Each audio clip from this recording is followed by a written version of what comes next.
Capital Record, where we defend free enterprise and capital markets because we believe in the dignity of the human person. Hello and welcome to David Monson's Capital Record, brought to you by National Review. I have a topic to bring up with you today that is, once again, inspired by tremendous irritation. I'm going to use a particular post that was sent to me from social media to kind of tee up a topic.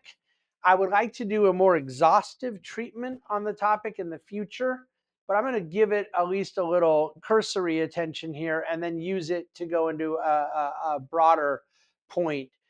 So I want to talk about class warfare. I want to talk about the sort of populist moment. I want to talk about the undermining of important public discourse that takes place when people grab after something that will sound good versus something that they actually know what they're talking about. And I want to talk about economic sense and logic and facts being more important than trying to show that you have the right enemies. So I just said a lot there. Let me tell you what I think about Karl Marx's class warfare. I think it was wrong. I think it was philosophically and intellectually rooted to some fatal flaws, but I think it was intellectually serious.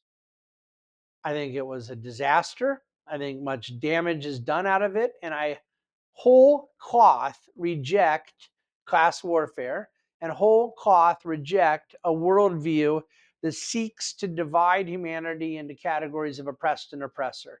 Therefore, I not only find the economic class envy of Marxism in a very specific economic sense wrong, but I find the cultural Marxism of the Frankfurt School wrong.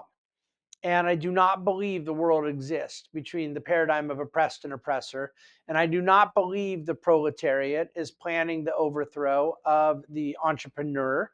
And I do not believe that mankind is in a tension embedded in nature between these alleged forces of good and evil. And I believe that that sort of classism is not really rooted to a detectable and fair and reasonable understanding of struggle, but instead an envy and ultimately a deeply flawed worldview. But I repeat, I believe it is serious.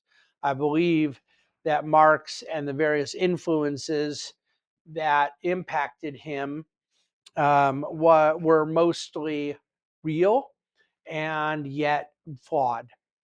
I do not believe that this should be taken as a serious or intellectually credible form of class warfare. And I hear him referring to an Instagram post from somebody named Pro-Life Spiderman. I'm pro-life.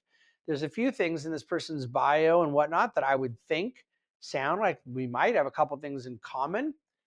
What does he have? Something like 412,000 followers on Instagram. That's a lot. He says in his line that he is anti-abortion and that Christ is king. I believe Christ is king. So this all sounds like it could be up my alley. And I want you to listen to this. I went to school for finance. I can't in good conscience be a libertarian. Banks and private equity are using debt to monopolize housing. They want you to own nothing and be happy. They've inflated housing prices through private equity and crashed credit scores with student loan debt, subscriptions for life. We don't have a lack of housing problem. We have a corporate takeover.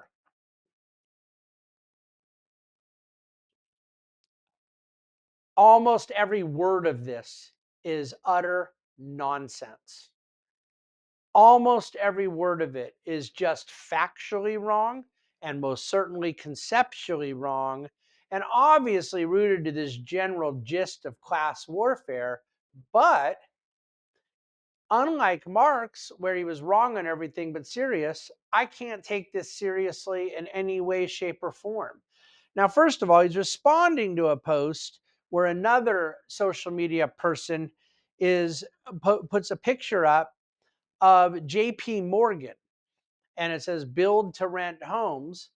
Well, JP Morgan, of course, is not a private equity firm. They are a bank. But a lot of this is trying to play off of this whole idea that has gotten a little bit of play over the last couple years, that private equity is boosting home prices up and buying up all the homes so that you can't own anything. I have no idea why they believe that private equity benefits from overpaying, from not allowing there to be buyers that could come back in. Private equity does not have a very long ownership life. They generally are in the business of returning capital. They're limited partners. And sometimes that can be in 1 year, 3 years, 5 years, 7. But to make something unaffordable and take out all the buyers from it doesn't seem to be in their best interest. But let's just also give a few data points here, because I think it should be said that the grand total institutionally owned homes of single family rental are 0.5%. So 99.5% of single family homes are not owned by institutions. Yet that 0.5 is driving up the prices. I'm sorry. I mean this with all charity and respect. Do you have any idea how stupid it is to say that someone who owns 0.5% of something is crowding out the market? How utterly economically incoherent and impossible it is. The oft demonized private equity giant Blackstone owns 0.06%. Before you send me emails and DMs saying, how could you defend BlackRock? They're horrible. I didn't say BlackRock. BlackRock's not even in this game. BlackRock's not a private equity company, but also BlackRock and Blackstone are not the same thing. So please don't be clowning yourself by getting that wrong and getting all pumped up and then finding out you're saying the wrong name of a company. Blackstone owns 0.06% of single family housing stock. I just think we're living in a fantasy land with this type of mentality, but it is not a mentality that comes from any kind of serious economic argument. Banks are using debt to monopolize housing. Banks use debt to put owners in homes. They give them the debt so the owners buy the homes. What in the world is he talking about? I don't care if he's a libertarian or not. I don't consider myself a libertarian, but they want you to own nothing and be happy. That they're out to get you. They want you to be content with poor conditions in life. They don't actually think about you at all, and you don't actually think about them at all. And that they want you to own nothing and be happy is class warfare drivel, and it has to stop. Because first of all, it's so stupid I can't even handle it. Second of all, it is undermining a coherent argument that is necessary to get to a point of a free and virtuous society. We are not getting to virtuous society by you trying to learn to hate certain people, and because they have the name Goldman Sachs or Blackstone or JP Morgan or a bank or private equity or Wall Street, it doesn't make them worth hating, other than Marxian class warfare, which at least had a philosophical cohesion to it, as wrong as it was. This is just factually bankrupt manure. And notice, if I were really Jamie Dimon or JP Morgan, I would say what he would say, which I think you heard a couple of weeks ago, the way he likes to talk candidly on camera. They're inflating housing prices through private equity and crashed credit scores through student loan debt. Student loan debt doesn't appear on your credit score, and they don't issue student debt. The they is the monopolistic element, which, okay, so private equity owns 0.5%, and that's all institutional ownership, not just private equity, owns 0.5% of single family residents. The government issues basically all student debt. So you tell me which one's a monopoly, but then they say they are doing this with student loan debt. It is utterly nonsensical.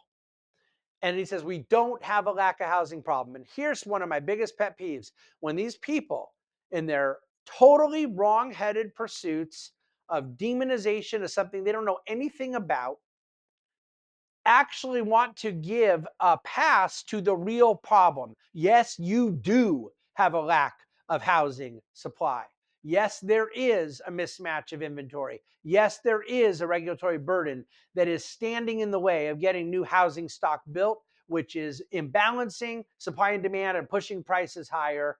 That's the problem here, not private equity, which doesn't have any dollar to be made unless there are buyers. And by the way, to the extent the thing needed to correct the housing market to a point of affordability is capital investment to build new homes, I would rather you just said thank you and go on your way. To the actors who have actually been willing to take risk, that have a timeline and an asset liability match in terms of duration that can afford to go through the years of uncertainty around zoning and entitlement and SECA and all the things that are really creating the housing problem. So I'm sorry, you don't have a corporate takeover, Mr. Pro-Life Spider-Man. What you have is a deeply misunderstood concept of economics that is getting in the way of us advancing towards the free and virtuous society. There is no benefit to private equity buying homes that no one can afford. There is tremendous benefit to private equity investing in neighborhoods to fix them up, doing capital expenditures, getting neighborhoods entitled, buying homes to create more supply for housing. I am sorry if you think the people of Blackstone make too much money.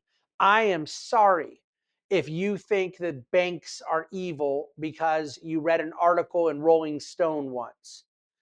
This class warfare is anti-intellectual and devoid of any moral strain. It is a nonsensical argument and it has to stop. And I care about this issue enough, not because I'm here to defend private equity. It's because I want more housing built. It's because I want the little guy to have options. It's because I do believe that class warfare hurts the cause of the little man. This is the issue. When someone for social media likes and clicks can sound like they are going after the right bad guy because the right bad guy is always the big rich guy, that's a perfectly fine thing for Marxism. It does nothing to actually advance the ball.